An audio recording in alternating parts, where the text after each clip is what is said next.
How dangerous do you think was the conflict on Saturday? Of course, more than 30 people were being killed, and many suggest this is the one with the heaviest artilleries being used ever since the armistice. Exactly. It seems to be the heaviest incident, the heaviest fighting in 22 years. Of course, in a situation like this, it's very difficult to speculate because there is a certain mechanism on the ground of escalation. So one side says it's ceasefire, but then doesn't stop fighting, so the other side responds. So it is serious. On both sides, we had very aggressive bellicose statement at the very beginning. So hopefully we will go towards de-escalation, but I can't really exclude the possibility of this escalating into something much more dangerous. Of course, it immediately attracted the attention, the world's spotlight. But at this moment, both sides claim they have already de-escalated the tension. They have already subscribed to the ceasefire, at least from their side. But nobody knows exactly what is going on over there because this could be quite a tricky issue to figure out which from which. Yes, exactly. Even now, just like you mentioned, both sides announced there will be some de-escalation, especially from Azerbaijan, just to have a unilateral ceasefire to this conflict. But so far, I think that there will be more problem even, because as we heard, this continue. I mean, for this conflict, the problem is I think that. It's difficult to say who will trigger the first shot on this conflict. But I think, firstly, as we know, there's a long history behind this conflict. Even there is, unended conflicts since the last century. And even in the last year, it was reported there were nearly 3,000 conflicts in different sizes between two countries. Many suggest the role of Moscow is very tricky. On the one hand, Moscow sells weapons to both countries, which might be used in the conflict. Secondly, Moscow now is calling for the ceasefire. And this is a story related to the leftover of the former Soviet Union. So help us to understand, Mr. Felgenhauer, what exactly is going on here?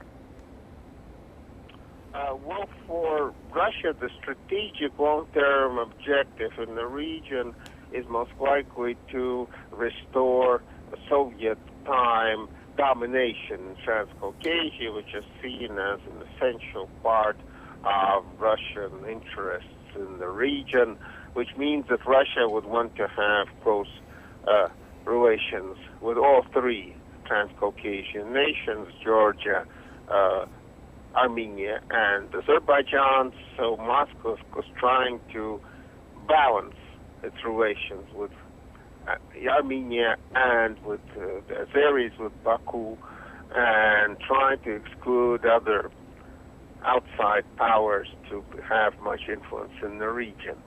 This is a very complicated political juggle. It's also important to know that in Moscow there is a strong Armenian lobby. Armenians were prominent in Soviet times, in post-Soviet times, in the Russian bureaucracy, and today in business. And there's also, of course, the Azeri lobby that's also rather influential. And there are those who support in the Russian bureaucracy closer ties to Armenia, but also those who support closer ties to Azerbaijan. So all in all, of course, right now Moscow is saying there should be peace and everyone should calm down and stop firing. But if that's not happening, it's hard for Russia to move further. It's going to be quite a dilemma.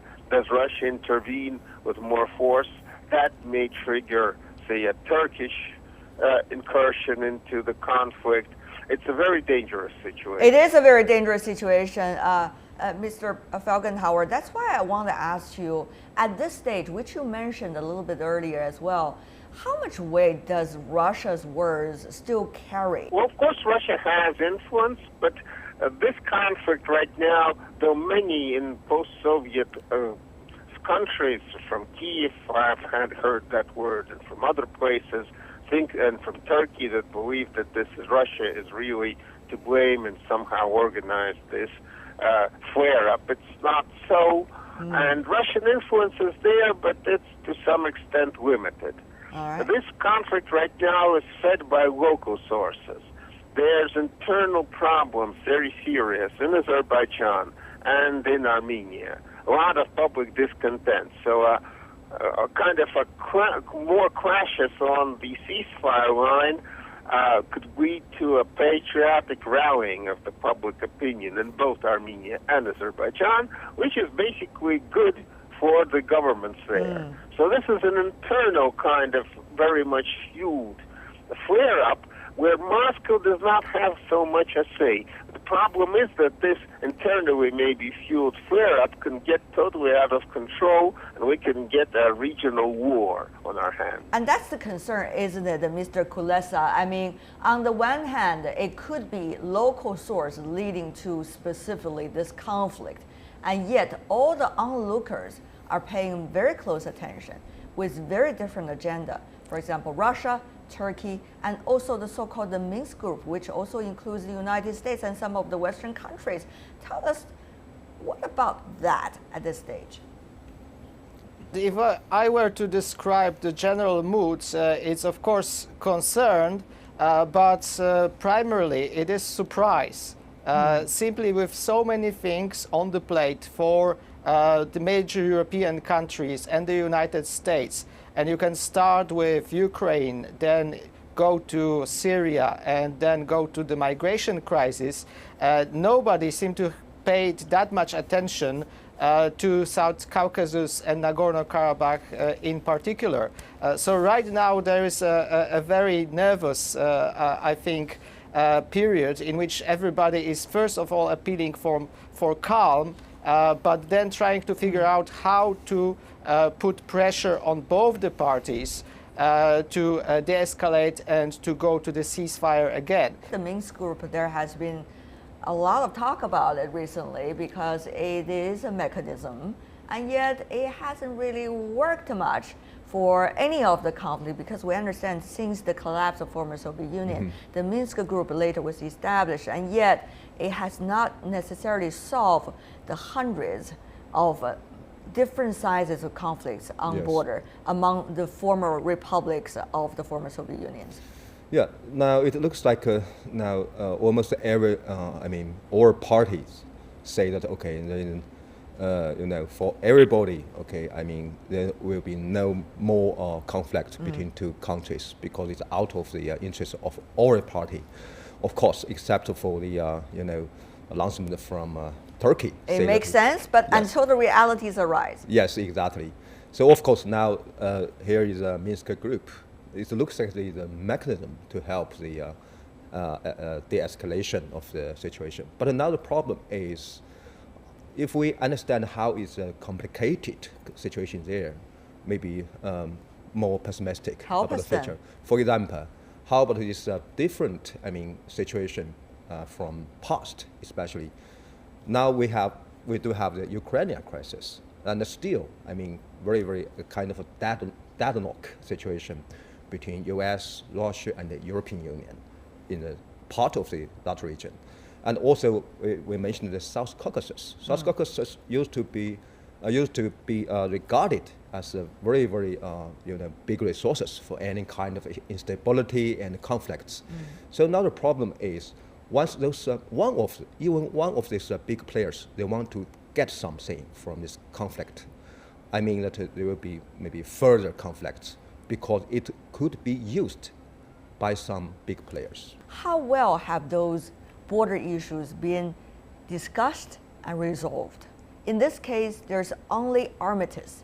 There's not specific final agreement. So what do you make of the reality, given this example of something happened between Armenia and Azerbaijan? Well, the borders of the Soviet republics were drawn under Joseph Stalin rather artificially. No one believed that these borders will ever become real state borders, or that someone's going to be fighting on those to change them. They were kind of administrative borders, like between different American states. And when they transformed into state borders, that created lots of problems of divided people, of divided tribes. There's problems between Russia and Azerbaijan because there's a divided Lizgin people. There's many other kind of problems. Georgia and Russia. There's Armenian inhabited parts of Georgia also.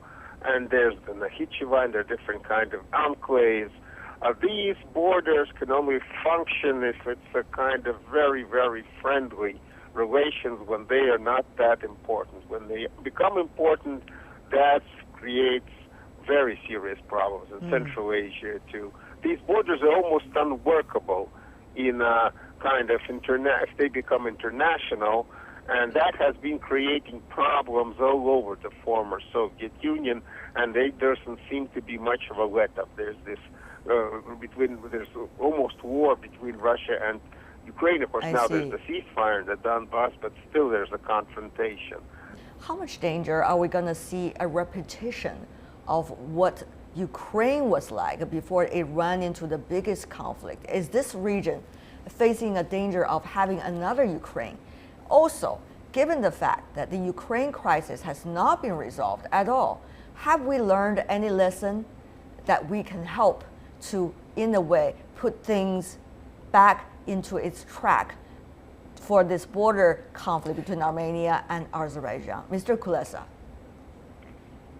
Well, in general, I would be rather careful to draw parallels between Ukraine and Nagorno-Karabakh. There are simply too many differences in terms of history, situation right now, and the potential implications.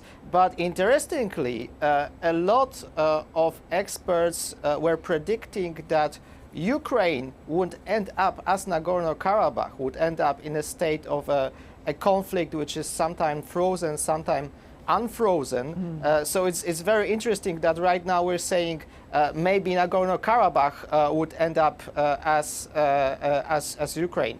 So I think in terms of the lessons learned is that there is no such a thing as a frozen conflict. If you just go for a ceasefire, then it may last for a month. It may even last for 22 years. But sooner or later, if you don't address the underlying causes of the problem, and if you don't push the sides which are there towards a lasting solution, then sooner or later we'll go back to the conflict. So I would say the lesson is that we should not be just happy with a ceasefire. And even if we go back to the situation before Friday in Nagorno-Karabakh, all sides should rethink their policy. We mentioned the Minsk Group. I'm not sure if having US, Russia, and France only is the best solution. Maybe we need something which includes European Union, Iran, and a couple of other players. So my general conclusion is that don't just go for the ceasefire. Think about the underlying causes of the crisis, both in Ukraine and in Azeri-Armenian relations.